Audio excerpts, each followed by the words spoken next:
What would you do if you were just a maid, an invisible, overweight woman in a house run by the city's most dangerous syndicate boss, and you saw his new fiancée torturing his little girl?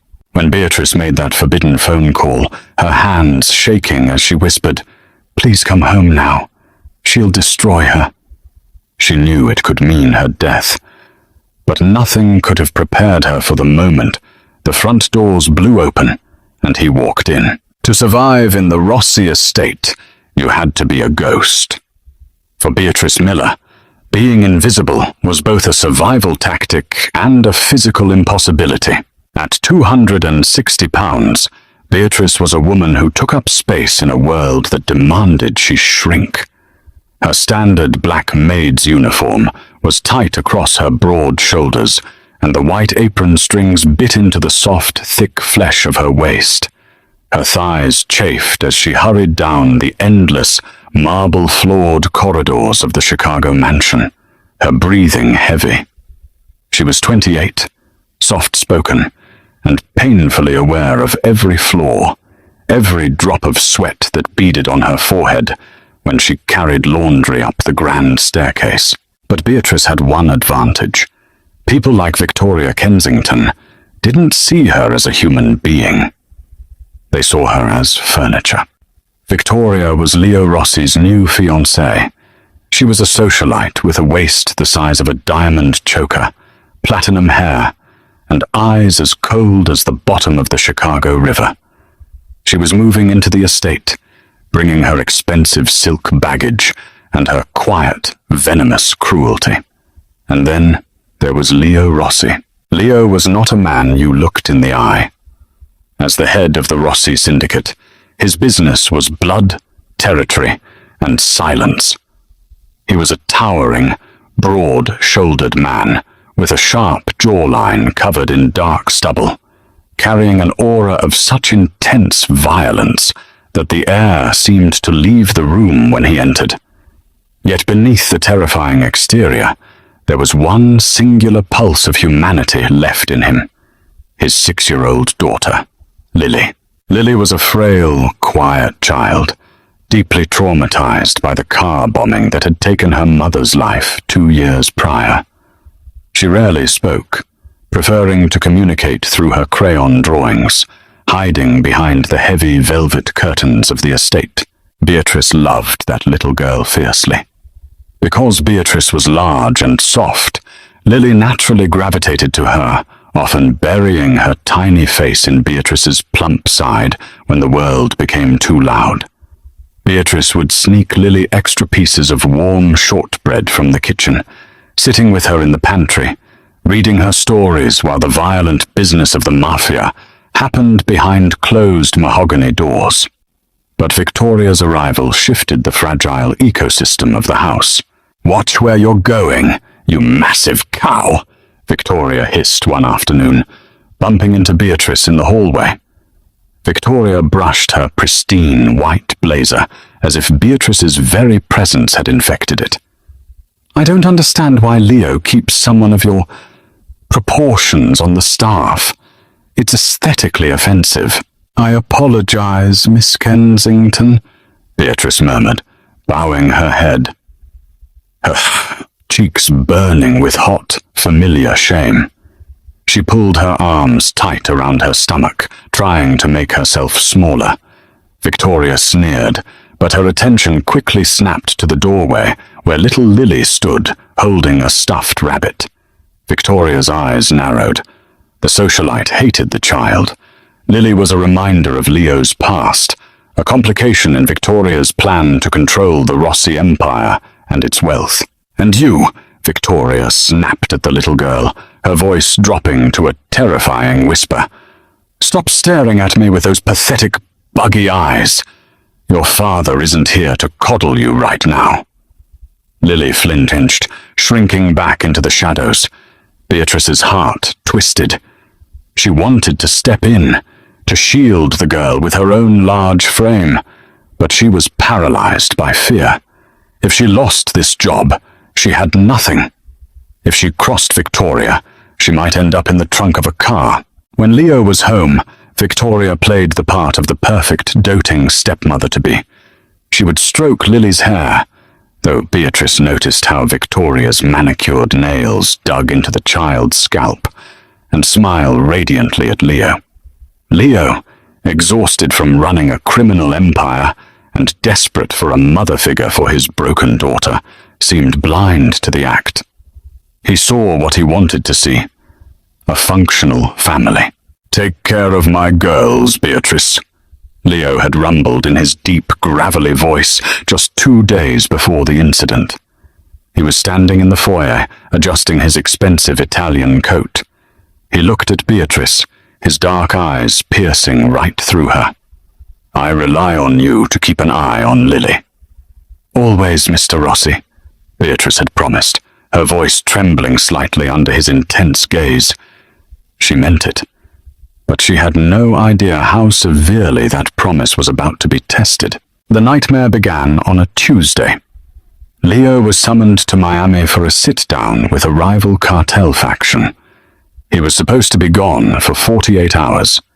His most trusted enforcer, Matteo, went with him, leaving the estate guarded by lower-level muscle who stayed strictly to the perimeter. Inside the house, Victoria was completely in charge. The moment Leo's black SUV disappeared down the gated driveway, the temperature in the house dropped. Victoria's first act was to dismiss the head housekeeper, the chef, and the other maids, claiming she wanted a quiet, private weekend. She kept only Beatrice. "Someone has to scrub the baseboards," Victoria had said, sipping a martini at 10 in the morning, eyeing Beatrice's heavy frame with disgust. "The manual labor will do you good. God knows you need the cardio." Beatrice swallowed her pride, donning her apron. But her real concern wasn't the grueling work. It was Lily. By noon, Victoria's true colors were on full display. Beatrice was on her hands and knees in the dining room, scrubbing the oak floors, sweat pouring down her face and soaking the collar of her uniform. From the adjacent living room, Beatrice heard a sharp cracking sound, followed by a soft, terrified whimper. Beatrice struggled to her feet, her joints popping, and rushed to the doorway. Victoria was standing over little Lily. In Victoria's hands was Lily's sketchbook, the one thing the little girl used to express her grief. With a vicious tear, Victoria ripped the book in half, letting the colorful pages flutter to the floor like dead leaves. "I told you to clean up your mess," Victoria hissed, grabbing Lily by her thin arm and squeezing until the child's knuckles turned white. "You are a spoiled, disgusting little brat. When I marry your father, you are going straight to a boarding school in Switzerland. You will never see him again." "No!" Lily cried out, tears streaming down her pale cheeks. Beatrice felt a hot surge of adrenaline mask her usual timidity. She stepped into the room, her large frame blocking the doorway. "Miss Kensington," Beatrice said, her voice shaking but louder than usual. "Please, she's just a child. I'll clean up the crayons." Victoria whipped her head around, her eyes blazing with aristocratic fury. She dropped Lily's arm and marched up to Beatrice. Despite being 100 pounds lighter and half a foot shorter, Victoria's malice made her towering. "Did I speak to you, you fat pig?" Victoria snarled, stepping into Beatrice's personal space. She poked a sharp acrylic nail hard into Beatrice's soft chest. "You are the help. You are nothing. If you ever interrupt me again, I will tell Leo you were stealing from the safe. You know what they do to thieves in this family, Beatrice. They cut their hands off. Now get back to the floor where you belong." Beatrice's breath hitched. She looked down at Lily, who was sobbing silently on the rug. Beatrice had to be smart. If she was thrown out, Lily would be left entirely alone with this monster. "I'm sorry," Beatrice whispered, lowering her head, tears of humiliation pricking her eyes. "I'll go back to work." Pathetic, Victoria scoffed, turning her back. Lily, go to your room. No lunch for you. And if you make a sound, I'll lock you in the cellar. For the rest of the day, Beatrice worked herself to the bone, her mind racing. She waited until Victoria retired to the master suite with a bottle of wine before sneaking into the kitchen. She prepared a small plate of sliced apples, cheese, and a warm roll, hiding it under a napkin. Moving as quietly as a woman of her size could, Beatrice climbed the back stairs to Lily's room. She found the little girl curled in a tight ball in the corner of her closet, shivering. Beatrice wedged her large body into the closet, pulling the tiny girl into her lap. "Shh, sweet girl," Beatrice cooed, rocking her. Lily clung to Beatrice's thick neck, burying her face in the soft, warm curve of her shoulder. "I brought you some food. You have to eat." "She hates me, Bea," Lily whispered brokenly, taking a small bite of the bread. "She says Daddy hates me too, that he wishes I died with Mummy." Beatrice's blood ran cold. The psychological torture was escalating faster than she had anticipated. "That is a lie, Lily. Your daddy loves you more than his own life. He doesn't see what she is." "Are you going to leave me?" Lily asked, her large brown eyes pleading. "Never," Beatrice promised, kissing the top of her head. "I am right here." Suddenly, the bedroom door flew open, crashing against the wall. Victoria stood there, swaying slightly, a half-empty wine glass in her hand. Her face was twisted into a mask of pure, ugly rage. "I knew it," Victoria slurred, her eyes darting from the food to Beatrice. "I told you no dinner. Are you deaf, you oversized whale?" Beatrice tried to stand, instinctively putting herself between Victoria and the child. "She was hungry, Miss Kensington. It's just a little—" Smack! Victoria's hand struck Beatrice across the face. The heavy diamond ring on Victoria's finger caught Beatrice's cheek, slicing the skin open. Blood instantly welled up, dripping down Beatrice's face. The physical sting was sharp, but the shock was paralyzing. "You don't make the rules in my house!" Victoria screamed. She grabbed Lily by the hair, hauling the screaming child out of the closet. "Stop, please!" Beatrice begged, lunging forward, but her heavy body was clumsy. She tripped over the edge of the rug, falling hard to her knees. "You want to coddle her? Fine!" Victoria dragged the kicking, sobbing child out into the hallway. "Let's see how much she likes the dark." Beatrice scrambled to her feet, her heavy breath echoing in the silent house as she chased them down the hall. Victoria dragged Lily down the grand staircase, her heels clicking aggressively against the marble. Lily was crying hysterically now, coughing as she struggled to breathe. The child had severe asthma, brought on by extreme stress, a detail Victoria either didn't know or didn't care about. "Miss Kensington, please, she can't breathe!" Beatrice yelled, her thick thighs burning as she rushed down the stairs, her heart pounding frantically against her ribs. Victoria dragged the girl into the kitchen and yanked open the heavy, iron-reinforced door that led down to the subterranean wine cellar. The cellar was soundproof, pitch black, and freezing cold. "Stay in there and think about how you're going to behave when your father gets back." Victoria shoved the little girl down the first few steps. "Bea! Bea!"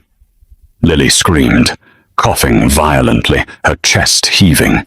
Beatrice threw her large body towards the door, trying to block it from closing, but Victoria was fueled by adrenaline and wine. She slammed the heavy iron door shut, catching Beatrice's fingers. Beatrice cried out in agony, pulling her bruised, bleeding hand back just as the heavy deadbolt slid into place with a sickening clack.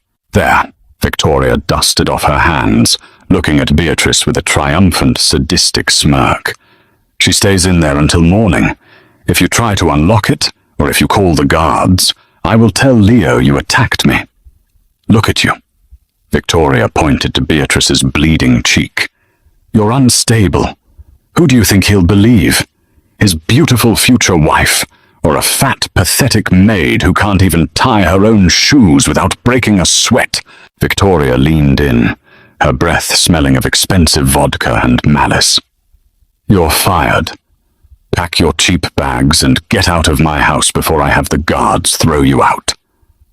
Victoria turned and walked away, heading toward the living room to pour herself another drink. Beatrice fell against the iron door of the cellar. She could hear Lily. The child wasn't crying anymore. She was wheezing. The horrible, high-pitched gasp of an asthma attack. Lily didn't have her inhaler. It was upstairs in her bedroom. Panic, cold and sharp, sliced through Beatrice's veins. She couldn't leave. If she left, Lily could die in that freezing dark room. But the only key to the cellar was on the master keyring, which Victoria kept in her pocket. The outside guards wouldn't help. They were strictly instructed never to enter the house unless called by Leo or Victoria. Beatrice looked at her bleeding, throbbing hand. She looked at her reflection in the polished, stainless steel refrigerator. She saw a fat, terrified maid with a bloody cheek, a woman who had spent her whole life making herself small, letting people walk all over her. Not tonight. Beatrice ran. She bypassed the back door and sprinted up the main staircase. Her lungs burned, her chest heaving, her heavy footsteps thudding against the floorboards. She headed straight for the one room in the house that was absolutely forbidden to everyone. Leo Rossi's private office. The door was locked. Beatrice didn't care. She backed up and threw her 260-pound frame against the solid wood. The frame splintered, but held. She stepped back, let out a primal yell, and threw her heavy shoulder into the door again. With a loud crack, the lock gave way, and Beatrice tumbled into the dark, leather-scented office. She scrambled to the massive oak desk. She knew from cleaning the office that Leo kept an emergency, encrypted burner phone in the top right drawer. It was the only line that could bypass his security team and ring directly to him, no matter where he was. It was to be used only for syndicate emergencies. Death was the penalty for misusing it. Beatrice yanked the drawer open. The black phone sat there, menacing and silent. She grabbed it. Her fat, bruised fingers trembled so badly, she almost dropped it. She pressed the single red button on the keypad. It rang once, twice. "Speak," a voice rumbled on the other end. The sound of Leo Rossi's voice, cold, deadly, and impatient, made Beatrice's blood freeze. In the background, she could hear the chaotic sounds of a Miami street and men shouting. "Mr. Rossi," Beatrice gasped, tears streaming down her face, mixing with her blood. "It's Beatrice! The maid!" There was a dead silence on the line. The sheer audacity of a maid calling this number was enough to get her killed. "Beatrice?" Leo's voice dropped an octave, the tone shifting from business to absolute, lethal danger. "Why do you have this phone? You have to come back," Beatrice sobbed, throwing all caution to the wind. "She locked Lily in the cellar. Lily is having an asthma attack. Victoria won't let me get the key. She fired me. She hurt me. But I don't care, Mr. Rossi. You have to save Lily." "What did you say?" The sound of the Miami street in the background vanished, replaced by the terrifying sound of a man who had just realized his most precious treasure was in the hands of a monster. "Please come home now," Beatrice pleaded, her voice cracking as she pressed the phone to her ear, sliding down the side of the desk to sit on the floor. "She'll destroy her," Mr. Rossi. She'll destroy her. Beatrice. Leo's voice was suddenly eerily calm, the kind of calm that precedes a massacre. Are you with my daughter right now? I'm locked out. The iron door. I couldn't stop her. I'm so sorry. I'm so sorry. She's suffocating down there. Get away from the office, Leo commanded, his voice vibrating through the speaker. Go back to the kitchen. Wait by the cellar door. But you're in Miami, Beatrice. The interruption cracked like a whip. Do as I say. The line went dead. Beatrice dropped the phone. She didn't understand. Miami was a 3-hour flight. Lily didn't have 3 hours. She didn't have 30 minutes. Wiping her bloody face, Beatrice pushed herself off the floor. She ran back downstairs, her heart pounding a frantic rhythm. As she passed the living room, she saw Victoria sitting on the white sofa, laughing into her cell phone, oblivious to the fact that Beatrice had just triggered a nuclear bomb. Beatrice reached the kitchen and threw herself against the cellar door. Lily, hold on, baby, I'm here. I'm right here. Silence. There was no more wheezing. There was nothing. No, no, no, Beatrice wailed, tapping her heavy hands against the unyielding iron. God, please, no. She turned around, determined to go into the living room and strangle Victoria herself, to rip the key from her manicured hands, even if it meant dying for it. But as Beatrice turned, the entire front of the house shook. A deafening crash echoed from the foyer, followed by the sound of heavy boots hitting the marble floor. Beatrice froze. Victoria's laugh from the living room abruptly cut off. What is the meaning of... Victoria's haughty voice rang out, followed instantly by a scream of pure, unadulterated terror. Beatrice rushed to the kitchen doorway, peering out into the grand hallway. The heavy mahogany front doors had been kicked open, splintering off their hinges. Standing in the entryway, flanked by 4 heavily armed men, was Leo Rossi. He wasn't in Miami. The meeting had ended early. He had been 20 minutes away. Leo's eyes locked onto Victoria, who was backing away in horror, dropping her wine glass. It shattered on the floor, red wine pooling like blood. Leo didn't say a word. He didn't have to. The look on his face was a promise of unimaginable violence. He unbuttoned his suit jacket, tossing it to the floor, and began to walk toward his fiancée. Beatrice stood there, her bloody face pale, her heart hammering against her ribs, realizing that hell had just arrived, and it was wearing a tailored Italian suit. The silence in the grand hallway was absolute, heavy, and suffocating. Leo Rossi did not run. He stalked. Every step he took toward Victoria resonated with a dark, lethal authority that made the very walls of the mansion feel as though they were shrinking. Matteo, his right-hand enforcer, a man with a scarred jaw and dead, calculating eyes, flanked him, his hand casually resting on the grip of the pistol holstered at his hip. Victoria pressed her back against the nearest wall, the remnants of her shattered wine glass crunching beneath her expensive designer heels. The flushed, alcohol-fueled arrogance that had painted her face just moments before completely vanished, replaced by an ashen, trembling terror. "Leo," Victoria stammered, her voice a fragile, high-pitched squeak. "Darling, I thought you were in Miami. We weren't expecting—" Leo didn't even look at her face. His gaze swept the room, instantly cataloguing the chaos. He saw the overturned chairs in the dining room, the shredded pages of Lily's sketchbook scattered like confetti. And finally, he looked at Beatrice. Beatrice was leaning heavily against the kitchen archway. Her black uniform was torn at the shoulder, soaked in sweat and dust. Her cheek was laid open, a jagged swelling cut leaking fresh blood down her jaw and staining her white collar. Her fingers were bruised a mottled purple where the iron door had crushed them. Despite her massive size, she looked utterly broken, until her eyes met his.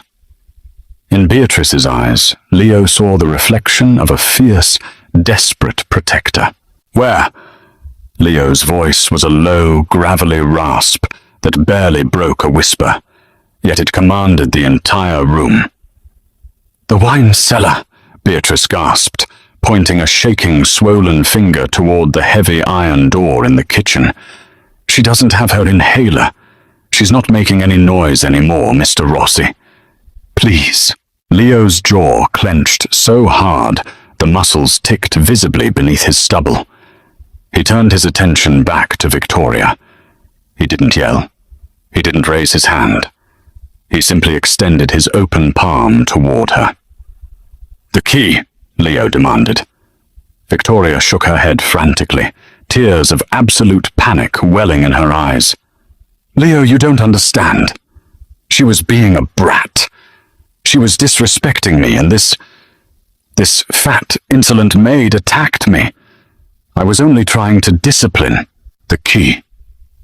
The words dropped like anvils. When Victoria hesitated for a fraction of a second, Matteo moved. He didn't ask. He grabbed Victoria by the collar of her pristine white blazer, slamming her hard against the silk wallpapered wall. With brutal efficiency, he reached into the pocket of her slacks and yanked out the heavy brass ring of master keys. He tossed them through the air to Leo. Leo caught them effortlessly and turned on his heel, moving toward the kitchen with terrifying speed. Beatrice pushed herself off the archway, her heavy legs burning as she hobbled after him. "Her inhaler is upstairs, in her bedside table," Beatrice yelled to Matteo. Matteo didn't need to be told twice. He sprinted up the grand staircase, taking 2 steps at a time. Leo shoved the brass key into the cellar deadbolt. He twisted it, grabbed the heavy iron handle, and ripped the door open with such violent force that it slammed against the brick wall, chipping the masonry. He plunged into the freezing, pitch-black darkness of the stairwell. Beatrice was right behind him, flicking the light switch on the wall. At the bottom of the stairs, curled into a tiny, motionless ball on the freezing stone floor, was Lily. Her lips had a terrifying bluish tint, and her small chest was entirely still. "Lily!" Leo roared, a sound of raw, unfiltered agony tearing from his throat. He dropped to his knees, his expensive suit pants soaking up the damp chill of the cellar floor. He gathered his daughter into his massive arms, his hands shaking as he cradled her small head. "Breathe, Principessa. Breathe for Papa." Beatrice descended the stairs as fast as her large body would allow, dropping heavily to her knees beside them. The hard stone sent a shockwave of pain up her legs, but she ignored it. She placed 2 thick, warm fingers against Lily's neck. "She has a pulse. It's just weak," Beatrice said, her voice dropping into a deep, commanding register she didn't know she possessed. The motherly instinct entirely overrode her fear of the Mafia Boss beside her. "Lay her flat, Mr. Rossi. Tip her head back. We need to open her airway." Leo looked at Beatrice, his dark eyes wide with a frantic vulnerability no one in his syndicate had ever seen. For a split second, he wasn't the ruthless don of the Chicago underworld. He was a terrified father. He did exactly as Beatrice instructed, laying Lily on the stone. "Come on, sweet girl," Beatrice coaxed, taking Lily's small, freezing hands and rubbing them vigorously between her large, warm palms to generate heat. Footsteps thundered down the stairs. Matteo slid to a halt, holding the plastic emergency inhaler. Beatrice snatched it from him. "Hold her jaw open," she ordered Leo. Leo pried his daughter's mouth open gently. Beatrice pressed the inhaler past Lily's lips and pumped it twice, leaning her heavy frame over the child and lightly pressing on her chest to force the medication deep into her lungs. For 3 agonizing seconds, nothing happened. The silence in the cellar was a suffocating blanket. Then Lily's tiny chest hitched. A horrible, raspy wheeze tore through her throat, followed by a violent coughing fit. Her eyes flew open, wide and terrified, staring unseeingly at the ceiling. "Daddy!" she shrieked, a raw, painful sound. "I'm here, baby. Papa is here," Leo murmured, scooping her up and crushing her against his chest. He buried his face in her dark hair, his broad shoulders shaking slightly. Lily turned her head, her watery, terrified eyes finding Beatrice. She reached a small, trembling hand out. Beatrice leaned forward, pressing a soft kiss to Lily's forehead, her own tears mixing with the blood on her cheek. "I'm right here, my sweet girl. You're safe. You're safe now." Leo stood, lifting Lily effortlessly. He looked down at Beatrice, who was struggling to get her large frame off the floor, her knees popping and protesting. Leo extended a hand to her. Beatrice blinked in surprise. No one in this house had ever offered her a hand. Tentatively, she placed her bruised, bloody fingers into his large palm. He pulled her up with a terrifying, easy strength, steadying her on her feet. "Matteo," Leo said, his voice returning to its usual cold, deadly resonance as they ascended the stairs. "Yes, boss," Matteo answered from the top of the landing. "Take Victoria to the shipping warehouse on the south side," Leo ordered, not even looking back at the woman, screaming hysterically in the hallway. "Tie her to a chair in the freezing unit. Let her see what the cold feels like. I will deal with her personally when my daughter is asleep."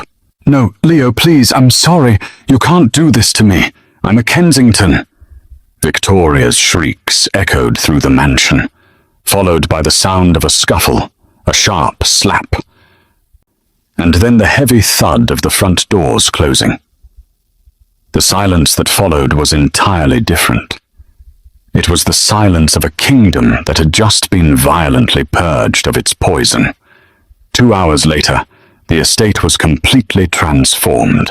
A private syndicate doctor had arrived, examined Lily, administered a proper breathing treatment, and given her a mild sedative to help her sleep through the trauma.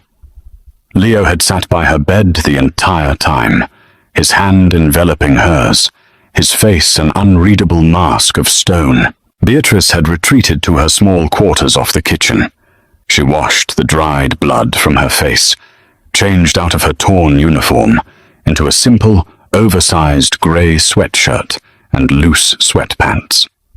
She taped her bruised fingers and applied a thick butterfly bandage to the deep gash on her cheek. She sat on the edge of her narrow bed, staring at the wall. The adrenaline was leaving her body, replaced by a deep, aching exhaustion and a creeping dread. She had broken into the boss's private office. She had shattered a solid oak door. She had used the emergency syndicate phone. Under normal circumstances, those offenses were punishable by a bullet to the back of the head.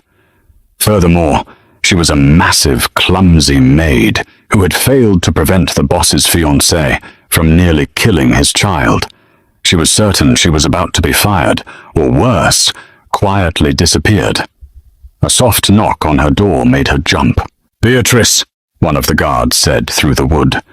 "Mr. Rossi requests your presence in his study." Beatrice closed her eyes, took a deep, shuddering breath, and stood up. "This is it," she thought. "At least Lily is safe." She walked down the quiet corridors, her soft slippers making no sound. When she reached the study, she stopped dead in her tracks. The heavy oak door was entirely shattered off its hinges. Splinters of expensive wood littered the Persian rug. Beatrice flushed a deep, humiliating red, realizing the sheer physical force it must have taken for her heavy body to cause that much destruction. She stepped carefully over the debris and entered the room. Leo Rossi was sitting behind his mahogany desk. The single desk lamp cast long, sharp shadows across his face. He had discarded his suit jacket and tie. His white dress shirt was unbuttoned at the collar, the sleeves rolled up over his thick, heavily tattooed forearms. 2 crystal glasses sat on the desk, alongside a very expensive, very old bottle of bourbon. "Sit," Leo commanded softly, gesturing to the leather armchair opposite him. Beatrice nervously gripped the hem of her oversized sweatshirt. "Mr. Rossi, I want to apologize for the door. I know I had no right to break into your sanctuary. I know I shouldn't have touched the red phone. If you want me to pack my things, I understand. I just ask that you find someone kind to look after Lily." Leo stared at her. He didn't blink. He poured 2 fingers of amber liquid into each glass, pushed one across the desk toward her, and picked up his own. "Sit down, Beatrice," he repeated, his tone leaving no room for argument. Beatrice carefully lowered her heavy frame into the expensive leather chair. She felt incredibly self-conscious, hyper-aware of how wide her hips were, how her stomach pressed against the fabric of her shirt, and the ugly bandage on her face. Leo took a slow sip of his bourbon. "Do you know what kind of wood that door was made of?" Beatrice swallowed hard. "Oak, sir. Solid 2-inch reinforced oak," Leo corrected, a faint, dark amusement flickering in his eyes. "My men use a battering ram to breach doors like that during raids. You went through it with your shoulder." Beatrice looked down at her lap, her cheeks burning hot. I threw my weight into it, Mr. Rossi. I guess it's the only time being this size came in handy." She meant it as a self-deprecating deflection, a habit she had developed to beat others to the punchline of her own existence. Leo slammed his glass down on the desk. The sharp crack of crystal against wood made Beatrice flinch. "Do not insult yourself in my presence," Leo said, his voice dangerously low. "The woman who broke through that door, who defied a syndicate bride, who held my dying daughter in the dark while bleeding, that woman is not a punchline. Do you understand me?" Beatrice looked up, stunned. Her breath hitched. No one had ever spoken to her like that. No one had ever demanded she respect herself. "Yes, sir." "Drink your bourbon," he ordered. Beatrice picked up the glass with her taped fingers and took a sip. It burned beautifully down her throat, settling the remaining tremors in her chest. Leo leaned back in his chair, running a hand through his dark hair. Victoria Kensington was not just a socialite, she was a strategic acquisition. Her father controls the shipping ports on the East Coast. Marrying her was a business transaction to secure a supply line. Beatrice frowned, confused as to why the head of the Mafia was explaining his business to the maid. "What I didn't know," Leo continued, his voice turning to ice, "was that Victoria had secretly struck a deal with the Moretti family. My direct rivals. Her goal wasn't just to marry me. Her goal was to slowly poison my daughter, break my lineage, and eventually push me out. Lily's asthma attack wasn't an accident today. It was a test run. Victoria wanted to see how long it would take for Lily to suffocate." Beatrice gasped, her hands flying to her mouth. "My God!" "If you had not called that phone," Leo said, leaning forward, resting his elbows on the desk, his dark eyes locking onto hers with a searing intensity, "I would have come home tomorrow to to a dead child, and a grieving fiancée who would have played the victim perfectly. Leo stood up. He walked around the desk, stopping right in front of Beatrice's chair. He was towering, imposing, and reeked of danger, but Beatrice realized with a strange flutter in her chest that she wasn't afraid of him. Leo reached out. Beatrice froze as his rough, calloused fingers gently brushed the edge of the butterfly bandage on her cheek. His touch was shockingly gentle for a man whose hands were stained with so much blood. "You bled for my blood," Leo murmured, his thumb brushing against her jawline, sending a shiver down her spine. "In my world, Beatrice, loyalty like that is rarer than gold. It binds us. I just love her, Mr. Rossi," Beatrice whispered. "She's a good girl." "I know you do," Leo said, stepping back, though his gaze never left hers. "Which is why, effective immediately, you are no longer a maid in this house."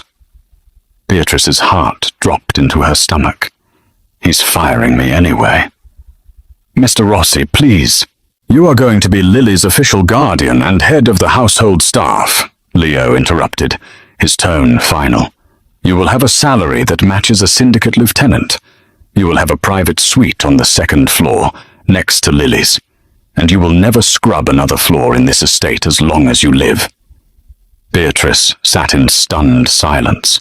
A tear slipped from her eye, tracing a clean path through the dirt still lingering on her neck. I don't know what to say." "Say yes," Leo commanded softly. "Yes," Beatrice breathed. Leo nodded, a dangerous, cold smile finally touching his lips. "Good. Now go pack your things and move them upstairs. I have to go to the south side. I have a rat to freeze." As Leo walked out of the ruined office, checking the magazine of his pistol, Beatrice watched him go. The invisible overweight maid was dead. In her place, something entirely new was beginning to breathe. The Southside shipping warehouse was a cavernous, echoing monument to the Rossi family's power. Inside the industrial freezing unit, the temperature was a bone-chilling -10 degrees. Slabs of prime beef hung from iron hooks, their breath frozen in the air. Right in the center, tied to a metal chair with thick zip ties, sat Victoria Kensington. Her pristine white blazer was stained with dirt, her platinum hair plastered to her face with frozen tears.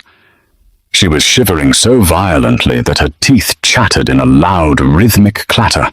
The heavy steel door groaned open, spilling a rectangle of dim yellow warehouse light into the freezer.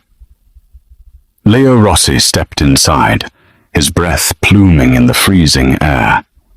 He wore a heavy wool overcoat, but he left it unbuttoned, unaffected by the cold.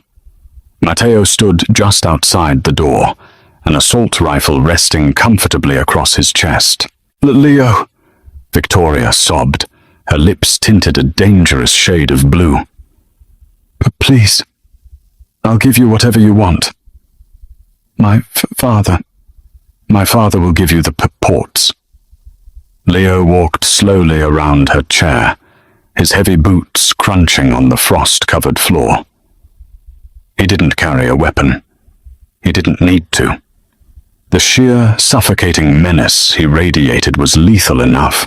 "Your father," Leo began, his voice a low, echoing rumble in the metal room, "is already renegotiating his terms with my lieutenants. When I informed him that his daughter had brokered a back-channel deal with the Moretti family to stage a coup from inside my house, he was remarkably eager to cut ties with you to save his own empire." Victoria's eyes widened in absolute horror. The arrogant socialite illusion shattered completely. No, the Morettis, they forced me." "Do not lie to me, Victoria," Leo snapped, stopping directly in front of her. He leaned in, his dark eyes devoid of a single ounce of mercy. "You hated my daughter because she, is the heir to the Rossi Syndicate. You thought if you could quietly eliminate her, you could manipulate me. You thought I was blinded by my grief."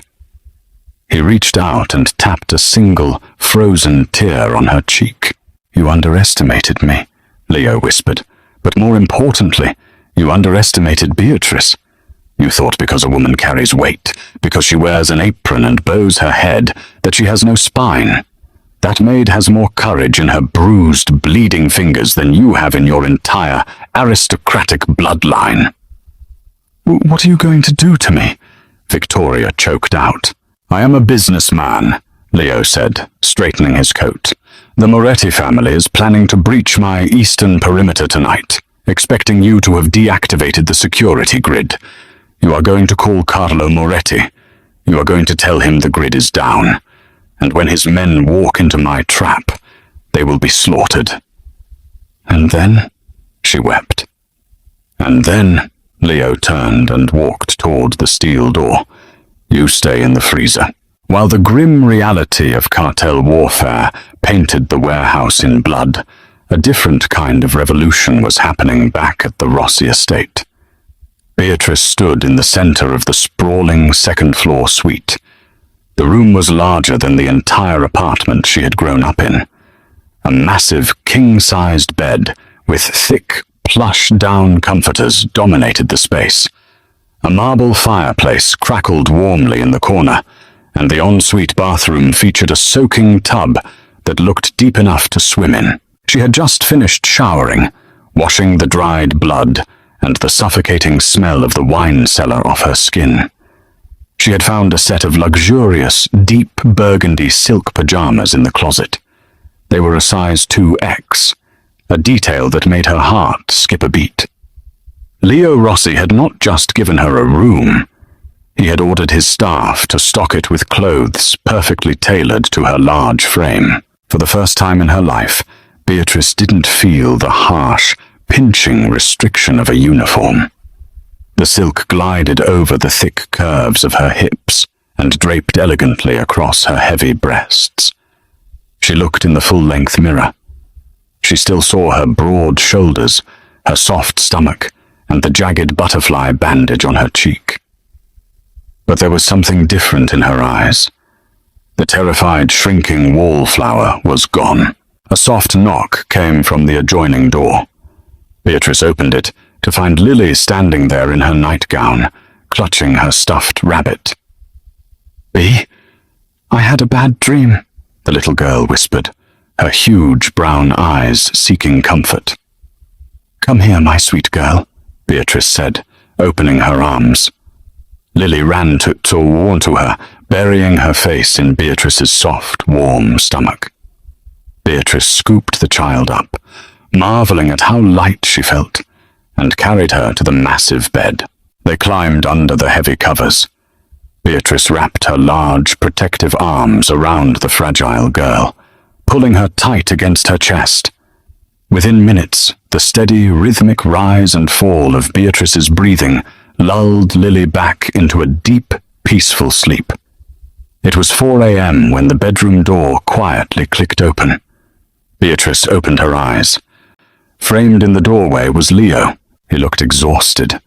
His white shirt was stained with soot and something that looked suspiciously like dried blood. He smelled of cold air, expensive tobacco, and gunpowder. He walked silently to the edge of the bed and stood there, looking down at the two of them. The harsh, ruthless mob boss who had left the house hours ago was completely gone. In his place was a weary man looking at the only light left in his dark world. "The Morettis?" Beatrice whispered into the quiet room, careful not to wake the child. "Handled," Leo replied, his voice a gravelly murmur. He sat on the edge of the mattress. The bed dipped under his massive weight. "Victoria's betrayal has been neutralized. The estate is secure." He looked at Beatrice. His gaze slowly traced the elegant burgundy silk that draped over her curves. It was not the leering, clinical look of a man appraising an object. It was a look of profound, heavy reverence. "I have spent my entire life surrounded by people who are starved," Leo said softly, his eyes meeting hers. "Starved for power, starved for money, starved to fit into the perfect molds of high society. They are all sharp edges and poison." He reached out, his large, calloused hand gently tracing the curve of Beatrice's hip through the silk blanket. Beatrice's breath hitched, a sudden intense heat flooding her veins. "You," Leo murmured, his thumb brushing against her side. "You are soft. You are warm. You take up space, Beatrice, and you deserve every single inch of it. Do not ever shrink yourself in my house again." Beatrice felt a tear slip down her uninjured cheek. "Mr. Rossi." "Leo," he corrected, leaning down so his face was inches from hers. "To the rest of the world I am Don Rossi. To you I am Leo." He pressed a lingering, gentle kiss to her forehead, right above her bandage, before standing up. "Rest, Beatrice. Tomorrow you take your rightful place." The transformation of the Rossi Syndicate over the next 6 months was absolute. Victoria Kensington was quietly erased from Chicago's high society, officially moving to Europe for an indefinite wellness retreat, while her father's shipping empire was systematically absorbed by the Rossi family. The Moretti family, crippled by their failed ambush, was forced into a humiliating peace treaty. But the most shocking change was the woman standing at Leo Rossi's side. Beatrice Miller had stepped into the role of head of the household with a fierce, unwavering competence. The staff, who once ignored her, now answered to her with absolute respect. She ruled the estate not with the venomous cruelty Victoria had employed, but with a quiet, unshakable strength. She ensured the guards were fed, the business meetings were flawlessly orchestrated, and most importantly, that Lily thrived. Lily's asthma attacks vanished. The terrified, mute child was replaced by a vibrant, laughing little girl who shadowed Beatrice's every step, covered in flour from baking or mud from the gardens. And then there was Leo. The slow burn between the mob boss and the former maid ignited into an all-consuming fire. Leo courted her not with expensive, shallow gifts, but with acts of profound devotion. He bought her custom-tailored dresses from Milan, gorgeous, sweeping emerald greens and deep sapphires that accentuated her heavy curves, her thick thighs, and her soft stomach. He worshipped her body with a fierce, unapologetic passion that entirely healed the years of shame she had carried. The ultimate test of their new reign came on a freezing December night during the annual Syndicate Gala, a massive high-stakes gathering of the country's most dangerous criminal families, hosted at the Rossi estate. Whispers had circulated for months about Leo's new woman. The other dons and their dangerously thin, heavily plasticized wives had come expecting to mock a bloated, uneducated servant. When the grand doors to the ballroom opened, the silence that fell over the 400 guests was deafening. Leo Rossi walked in, radiating his usual lethal authority, dressed in a custom black tuxedo. But all eyes were on the woman holding his arm.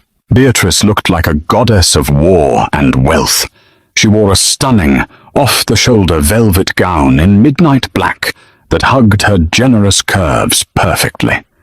A heavy diamond necklace, the Rossi family heirloom, rested against her soft, full cleavage. Her hair was swept up in an elegant twist, and the faint, thin white sore on her cheek only added to her commanding presence. She did not hide her size. She owned it. Walking with her head held high, her posture impeccable, a rival boss, a sneering man from the New York faction, approached them with his skeletal wife. "Leo," the New York don smirked, eyeing Beatrice up and down. I heard you made some staffing changes. I didn't realize you were bringing the kitchen help to the head table. The room tensed. Men reached for their concealed weapons. Matteo, standing by the bar, clicked the safety off his pistol. Leo didn't even blink.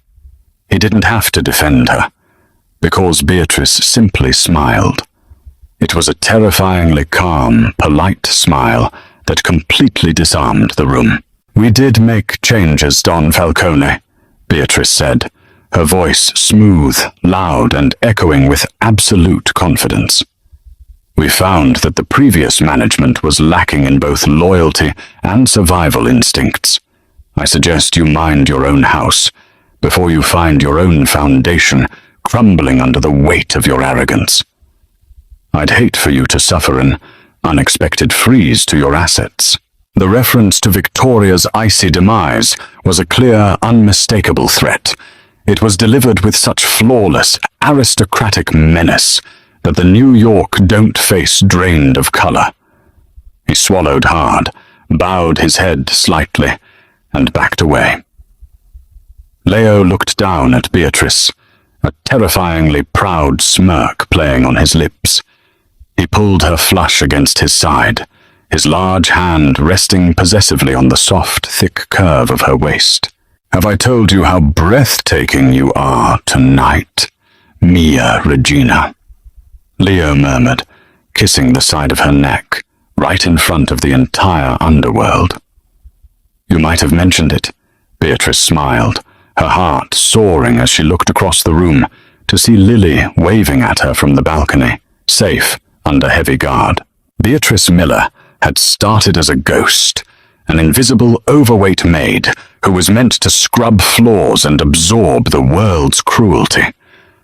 But she had thrown her heavy body against a locked door, picked up a forbidden phone, and demanded that the devil himself come home. In doing so, she hadn't just saved a little girl.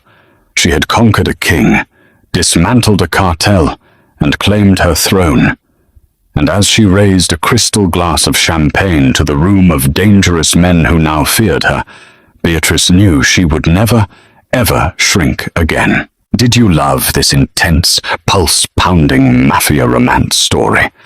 If Beatrice's fierce loyalty and Leo's ruthless revenge kept you on the edge of your seat, hit that like button right now. Don't forget to subscribe to our channel and click the notification bell so you never miss out on our thrilling real-life drama stories.